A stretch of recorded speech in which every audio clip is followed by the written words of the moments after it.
is there a way we can pull back a little bit on the nanny state here and there? And one of the things that is coming up with more and more libertarians is, should there be a living wage that you just get, and everybody just gets that, just money, just a check, like living in Alaska. We just get this money to keep ourselves alive, and it always shocks people that that libertarians can be for that.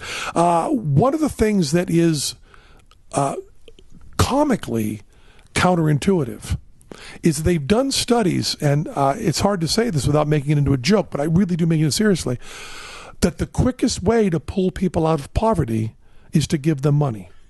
Yeah, exactly. It's a stupid thing. But, we don't try that very much.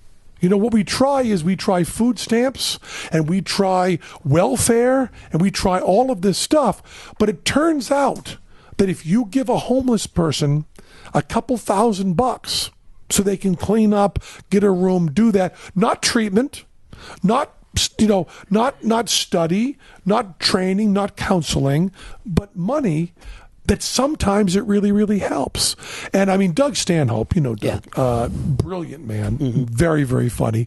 Doug Stanhope said, isn't zero employment, 100% unemployment our goal?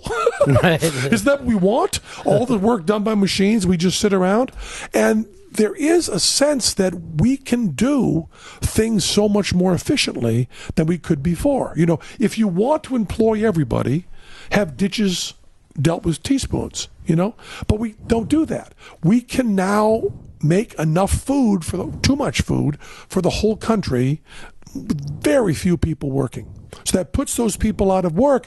Maybe we need some sort of system that says, okay, the factories are closed in Greenfield, Massachusetts. You haven't got jobs. Here's enough to live and support your family every year while you're finding some way to make your life worthwhile. Maybe everybody becomes artists. I don't know where the future is going, but I do know that we can't do busy work. And also, maybe we don't want to make iPhones over here. Right.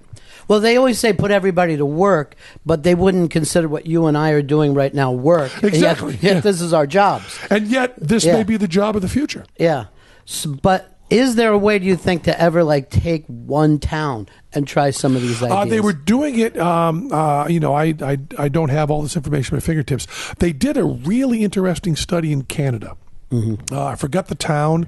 I forgot the details, and I'd rather be vague than wrong. They've tried this living wage, and the results. There was an article in the Times, 6 months ago or so. The results were really surprising, and the most surprising part of it was you would think that when you give somebody a living wage for doing nothing, they sit on their ass and watch TV. And it turns out that's not the case. When those pressures of, I got to feed my family, I got to get shelter, I got to get that, get taken off the table, they actually have time to think and say, well, now I got this. What can I do to help people around me? And it was really fascinating, because what was fascinating about it was nothing in it was surprising. If you said to me at the age of 21, when I didn't have a place to live, and I was, I suppose, technically homeless and juggling and so on and trying to find my way in the world, if you'd said to me, okay, Penn, here's the money, you can have an apartment, you can have food, I think that my attention to putting my career together would not have been diminished in any way. My friend LOD says, one of the few people I know that would keep doing his job if you stop paying him is you. Penn and Teller would keep working every night, the same schedule we've got. If you said, by the way, guys, you're not being paid anymore, not another penny, but the whole audience will be there every night, and you'll be able to do your show, and you'll be able to think of new stuff and do it, and you get all the money for your props. You don't have to reach into your pocket for that. We'll take care. You just don't get any money yourself. I don't think I would stop doing a show even for a night.